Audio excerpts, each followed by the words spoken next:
Pinatay ng mafia hitman na si Rocco ang isang pamilyang Italyano sa paniniwalang sila ang Manzoni. Pinutol niya ang daliri ng ama at ipinadala ito sa amo ng mafia na si Don Lucis, na kasalukuyang nakakulong, ngunit matapos masuri ang mga daliri, nakumpirma niyang maling tao ang napatay ni Rocco kaya inutusan siyang patuloy na maghanap. Ang tunay na pamilya Manzoni ay aalis sa USA upang manirahan sa Normandy, France sa ilalim ng Witness Protection Program ng FBI. Ang dahilan kung bakit sila ay patuloy na lumulipat at nagpapalit ng kanilang mga pangalan ay si Don Lucis, na sinubukang patayin si Giovanni dahil sa kanyang pagiging karibal bilang boss ng mafia maraming taon na ang nakalilipas. Ang ginawang atake ni Giovanni ay sa pamamagitan ng pagsumbong sa kanya sa pulisya, na nagresulta sa kanyang pagkakulong, at ngayon ang mga tauhan ni Lucis ay patuloy na naghahanap sa kanya para sa paghihiganti.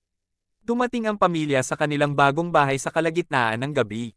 Matapos muling buksan ng kuryente at magsindi ng apoy, si Giovanni ay nagkunwaring tumingin sa paligid ng bahay, ngunit ang totoo ay inilabas niya ang isang bangkay mula sa trunk ng kanyang sasakyan at inilibing ito sa likod ng bahay. Kinaumagahan, lahat ay naghanda upang simulan ang bagong araw sa kanilang bagong buhay. Pumunta si Maggie upang tingnan ang bayan at tingnan kung mayroong anumang bagay na kawili-wiling gawin o makita. Ang kanyang pinakamasamang pangamba ay kinumpirma ng waitress sa kafe na kanyang pinuntahan, ito ay isang maliit na bayan at wala masyadong pangyayari dito. Pagkatapos ay pumunta siya sa convenience store para bumili ng mga grocery, kung saan narinig niya ang clerk at ilang kliyente ang nang-insulto sa mga Amerikano, sa pag-aakalang hindi sila naiintindihan ni Maggie dahil nagsasalita sila ng French. Galit na galit, kumuha siya ng kaunting alak at tangke ng gas mula sa mga istant at itinapon ang mga ito sa silid ng bodega at sinindihan ang posporo at itinapon din doon. Pagkatapos ay binayaran niya ang kanyang mga pinamili ng napakabilis at umalis sa store bago sumabog ang tangke. Pagkatapos siya ay nanananghalian sa isang fast food restaurant kung saan nakuha niya ang atensyon ng mga tao nang ininom niya ang kanyang soda ng may ingay, at pagkatapos ay bumisita siya sa simbahan, nagkaroon ng pagkakataong kaibiganin ang pari. Pumunta sina Belle at Warren sa kanilang bagong paaralan, at si Warren ay mabilis na nagkaproblema sa ilang mga bully, na binugbog siya sa banyo pagkatapos niyang makipag-usap sa kanila sa mataray na paraan. Pagdating ng tanghali, nakipagkita siya sa kanyang kapatid na babae at sinabi sa kanya ang lahat ng impormasyon na natutunan na niya tungkol sa kung sino ang nasa paaralan dahil siya ay bumubuo ng isang plano upang magsimula ng isang maliit na grupo ng mafia doon. Nang matapos ang klase, nagsimulang maglakad si Belle pauwi habang sinusundan siya ng kotse na may 4 na lalaki na humihiling sa kanya na tumambay sa kanila. Noong una tumanggi si Belle, ngunit hindi nagtagal ay nawala siya sa bayan at nagpasya na maaari rin niyang tanggapin ang pagsakay. Gayunpaman, ang mga lalaki, sa halip na dalhin siya sa kanyang bahay, siya ay dinala sa isang lugar sa tabi ng lawa kung saan karaniwang tumatambay ang mga teenager. Iniling ni Belle sa kanila na iuwi siya, ngunit sinabihan siya ng pinuno na manatili at magpahinga at ibinaba ang strap ng kanyang damit habang ang kanyang mga salita ay puno ng patutsyada. Hindi siya payag na makatakas sila rito, bumalik si Belle sa kotse para kumuha ng raketa ng tennis at ginamit ito para bugbugin ang bata bago sabihin sa iba na kumilos ng mas magalang sa mga babae. Pagkatapos ay kinuha niya ang kotse ng mga lalaki at pinaandar ito pabalik sa kanyang tahanan. Samantala, pumunta si Giovanni sa gate ng kanilang bahay para humitit ng sigarilyo na hindi niya dapat gawin. Mabilis niyang napansin na may mga ahente ng FBI na nakatago sa malapit na nagbabantay sa kanya at nagpas siyang bumalik sa loob para imbestigahan ang glass garden shed. Matapos ihagis ang isang bangkos ng mga bagay-bagay, nakahanap siya ng isang makinilya, dahil gumagana pa rin ito, sa palagay niya ay oras na para isulat niya ang kanyang taong alaala, na naglalarawan kung paano napunta sa kanya ang negosyo ng pamilya na sinimulan ng kanyang lolo ilang dekada na ang nakalipas. Nang huminto siya para magpahinga, nakilala niya ang kanyang kapitbahay sa pamamagitan ng kanilang konektadong mga bakuran at gumawa ng kwento tungkol sa pagiging isang manunulat nang tinanong siya kung ano ang kanyang ikinabubuhay. Kinagabihan, habang magkasamang naghahaponan ang pamilya, bumisita si Robert Stansfield, ang ahente ng FBI na namamahala sa kanilang kaso. Matapos ibigay ang kanyang pag-aproba sa kwento ng manunulat ni Giovanni, tinanong niya siya tungkol sa isang may-ari ng tindahan na nawala kamakailan, at sinabi sa kanya ni Giovanni na wala siyang alam tungkol dito. Ngunit ang katotohanan ay pinatay niya ito dahil nagbebenta siya ng ilang pagkaing dagat na sinasabi niyang sariwa ngunit ito ay talagang frozen. Ito ang katawan na binan niya nang dumating sila. Pinaalalahanan siya ni Stansfield na huwag masangkot sa gulo at bago umalis, sinabi niya sa kanya na ang mga ahente ng FBI na magpoprotekta sa kanya mula sa bahay at kabilang kalye ay sina Disico at Mimo. Pagkatapos ay nahiga si Giovanni sa kama kasama ang kanyang asawa at nagkaroon ng bangungot tungkol sa barbecue party na kanyang ginawa maraming taon na ang nakalilipas na siyang ginamit na pagkakataon ni Lucis upang umatake. Nang sumunod na araw, nang masyadong naabala si Giovanni sa kanyang pagsusulat, hiniling ni Maggie na malaman kung ano ang kanyang isinusulat at nabigla siya nang nalaman niyang isa itong ang alaala dahil maaaring magkaroon sila ng malaking problema. Pagkatapos ay kumuha siya ng tray ng pagkain na inihanda niya para kina Disiko at Mimo at umalis para dalhin ito sa kanila pagkatapos hilingin kay Giovanni na tingnan ang tubig sa gripo dahil marumi ang tubig at hindi sumipot ang tabero na tinawagan niya.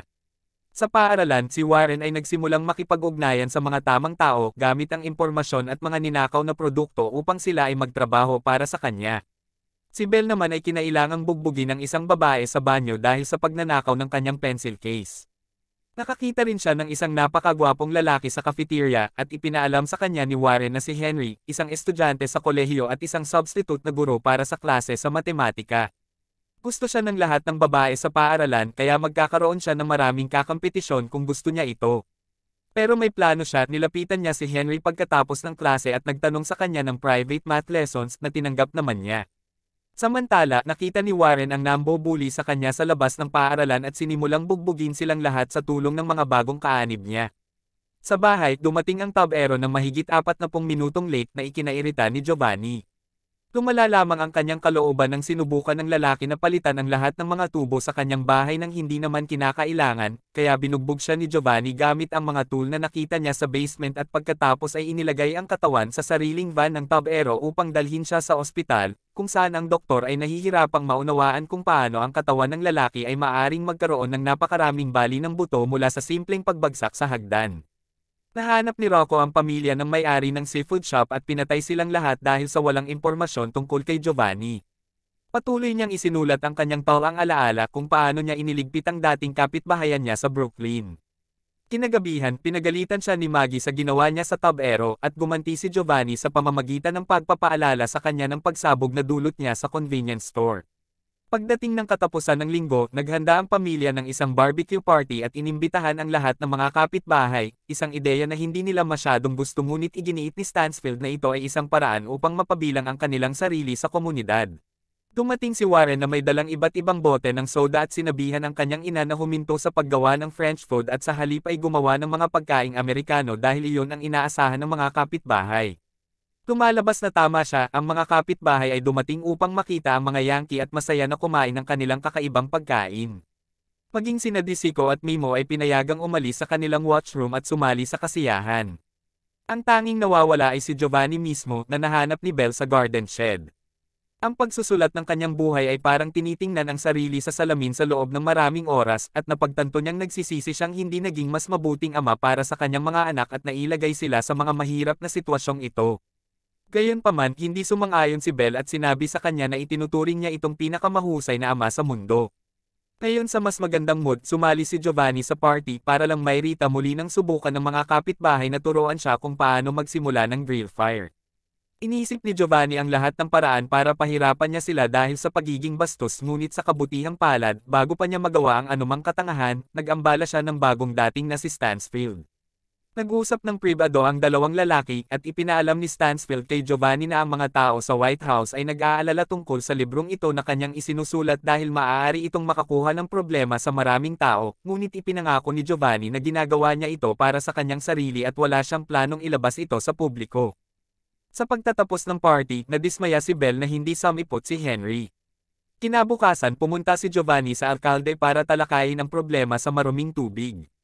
Ang lalaki ay walang solusyon dito at naisip ni Giovanni ang kanyang sarili na binubugbog niya ito bago umalis sa opisina nang hindi gumagawa ng anumang uri ng gulo.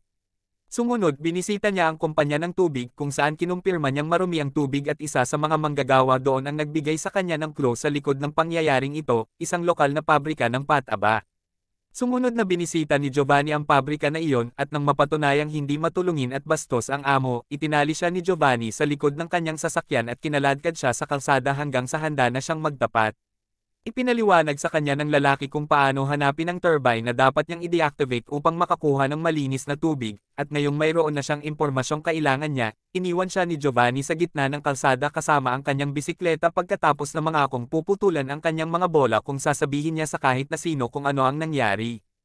Pag-uwi niya, nadatnan niyang binabasa ni Stansfield ang kanyang maneskrito na lubos na nagustuhan ito ngunit pinagalitan pa rin si Giovanni sa pagsulat nito.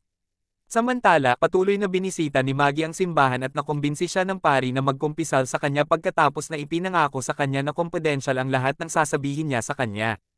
Ang mga bagay na sinabi niya ay labis na nakagambala at ipinagbawalan niya itong pumasok muli sa kanyang simbahan. Sa paaralan, nakalimutan ni Warren na magsulat para school paper tulad ng kanyang ipinangako, kaya mayroon lamang 5 minuto upang magsulat. Isinulat niya rito ang quote noong nakilala niya si Luchis noong siya ay bata pa. Ang pahayagan ay dumaan sa lahat ng dako, mababasa sa plane at ginagamit bilang pambalot ng mga bagay, at iyon ang dahilan upang makarating sa selda ni Luchis. Agad na nakilala ng matanda ang quote at ipinadala ang kanyang mga tauhan sa Normandy upang mahanap si Giovanni. Pagkatapos ng klase, binisita ni Belle si Henry sa kanyang klase at nauwi sila sa pag-iibigan matapos niyang i-lock ang pinto. Sa gabi, si Giovanni ay nakatanggap ng tawag mula sa isa sa mga kapitbahay na pumunta sa barbecue party, na nag-imbita sa kanya sa isang kaganapan sa pelikula na ibinabahagi ng komunidad bawat buwan. Nanunood sila ng isang pelikula at pagkatapos ay pinag-uusapan ito, at dahil sa susunod na panonood nila ng isang American classic, gusto nilang si Giovanni ay naroon upang gabayan ang debate sa kanyang kadalubhasaan bilang isang manunulat. Tinanggap ito ni Giovanni, at dahil nakikinig ang FBI sa lahat ng kanyang mga tawag, si Stansfield ay nagpakita ng ilang minuto upang sabihin sa kanya na ito ay isang kakilakilabot na ideya. Hindi sumasang-ayon si Giovanni, sa palagay niya ito ay isang mahusay na paraan upang ipakita na nababagay sila, at napapayag si Stansfield na sumama sa kanya sa kaganapan. Nang sumunod na araw, natuklasan ng lupon ng paaralan ang marahas at kriminal na gawain ni Warren, kaya nagmamadali siyang bumalik sa bahay para kumuha ng pera at peking dokumento upang pumunta sa Paris at magsimula ng sarili niyang ilegal na negosyo doon gaya ng ginawa ng kanyang ama noong 13 taon pa lang ito. Bago umalis ay nagpaalam muna ito sa kapatid na nanlumo dahil nine-love ito kay Henry pero para sa kanya, naging kafling pa lang nito. Ngayon ay graduate na ito, titira na rin ito sa Paris. Iniwan ni Giovanni ang isang manika sa kanyang upuan kaya naisip ng FBI na siya iyon at lumabas ng bahay upang magtanim ng bomba sa turbine na dahilan ng pagdumi ng tubig. Pagkatapos nakipagkita siya kay Stansfield at magkasama silang pumunta sa kaganapan sa pelikula kung saan natuklasan nilang manunood sila ng Goodfellas. Iniisip ni Stansfield na ito ay isang mas masamang ideya ngayon, ngunit sinabi ni Giovanni na ang pag-alis bago magsimula ang pelikula ay mas kainahinala.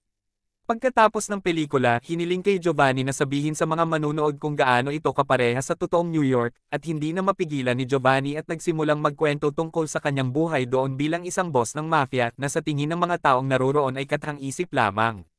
Hindi pa rin pumayag si Stansfield at sa pag-aakalang wala sa kontrol si Giovanni, tinawagan niya si DeSico and Mimo para isagawa ang Plan B. Samantala, nasa istasyon si Warren, naghihintay na sumakay ng tren papuntang Paris, at si Belle ay nasa bubong ng isang bahay habang tinatawagan si Henry sa telepono, nagbanta na papatayin ang sarili kung hindi siya kukunin nito. Sa sandaling iyon, nakita ng magkapatid ang isang grupo ng mafia hitmen na dumating sa bayan, kaya't nagpasya silang bumalik sa bahay upang bigyan ng babala ang kanilang mga magulang, lalo na pagkatapos na subukan ni Warren na tawagan sila at hindi nasagot ni Maggie sa telepono sa tamang oras.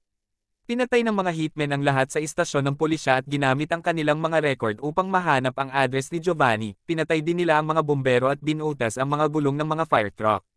Si Maggie ay sumama kina DeSico at Mimo upang magtanong tungkol sa kanyang mga anak dahil wala sila sa bahay. Isang pagsabog ang nangyari sa lungsod, ito ang bombang itinanam ni Giovanni na pinlano niyang sumabog ngayon upang magamit niya ang kaganapan sa pelikula bilang isang alibay. Kinitid siya ni Stansfield pabalik sa kanyang bahay at ibinaba siya doon, babala sa kanya na huwag lumabas habang nakikipag-usap siya sa pulis. Gusto na ring umuwi ni Maggie, ngunit sa paglabas pa lang niya, nakita niya ang mga misteryosong lalaking nakaitim at bumalik sa loob kasama sina DeSico at Mimo. Sinubukan niyang tuwagan sa kanilang bahay ngunit walang sumasagot sa telepono. Dumating ang mga hitmen sa bahay at pinasabog ito, pinapatay din ang sinumang kapitbahay na lalabas upang makita kung tungkol saan ang ingay. Sa kabutihang palad para kay Giovanni, siya ay nakaligtas salamat sa pagtatago sa hardin pagkatapos marinig ang tahol ni Malavita bilang isang alerto. Gusto siyang puntahan ni Maggie, ngunit nang makalapit sina DeSico at Mimo sa pintuan, agad silang pinatay ng isa sa mga hitmen na nagbantang pagsasamantalahan si Maggie bago siya tapusin. Dumating si Giovanni sa mismong sandaling iyon at tumalon sa hitman na sinakaw ito mula sa likod habang si Maggie ay naghanap ng kutsilyo na ginamit niya para saksakin ang hitman. Samantala, habang ang lahat ng hitmen ay abala sa pag-iimbestiga sa mga guho ng bahay at pagtatalo kung dapat nilang patayin ang aso o hindi, dumating sina Warren at Belle at nakawin ang ilan sa mga sandata ng mga hitmen mula sa mga trunk ng kanilang mga sasakyan. Naganap ang isang putukan kung saan napatay nina Warren at Bell ang karamihan sa mga hitmen maliban kay Rocco. Nang mawalan ng malay si Warren matapos matamaan, iniwan siya ni Bell at nagsimulang tumakbo palayo, umaasa na si Rocco ay naubusan na ng bala. Ang matanda ay nakakagulat at hinabol si Bell hanggang sa biglang nagpakita si Stansfield at sinagasaan siya ng kanyang sasakyan. Maaaring patay na lahat ang mga hitmen ngunit natuklasan ng pagkakakilanlan ng pamilya kaya kailangan nilang lumipat sa isang bagong bayan na may mga bagong pangalan muli. Si Giovanni, gayunpaman, ay masaya na nasabi ang kanyang kwento sa mga tao kahit na iniisip nilang lahat na ito ay hindi totoo. Maraming salamat sa panunood. Huwag kalimutang i-like at mag-subscribe sa channel para lagi kang updated kung mayroong bagong video.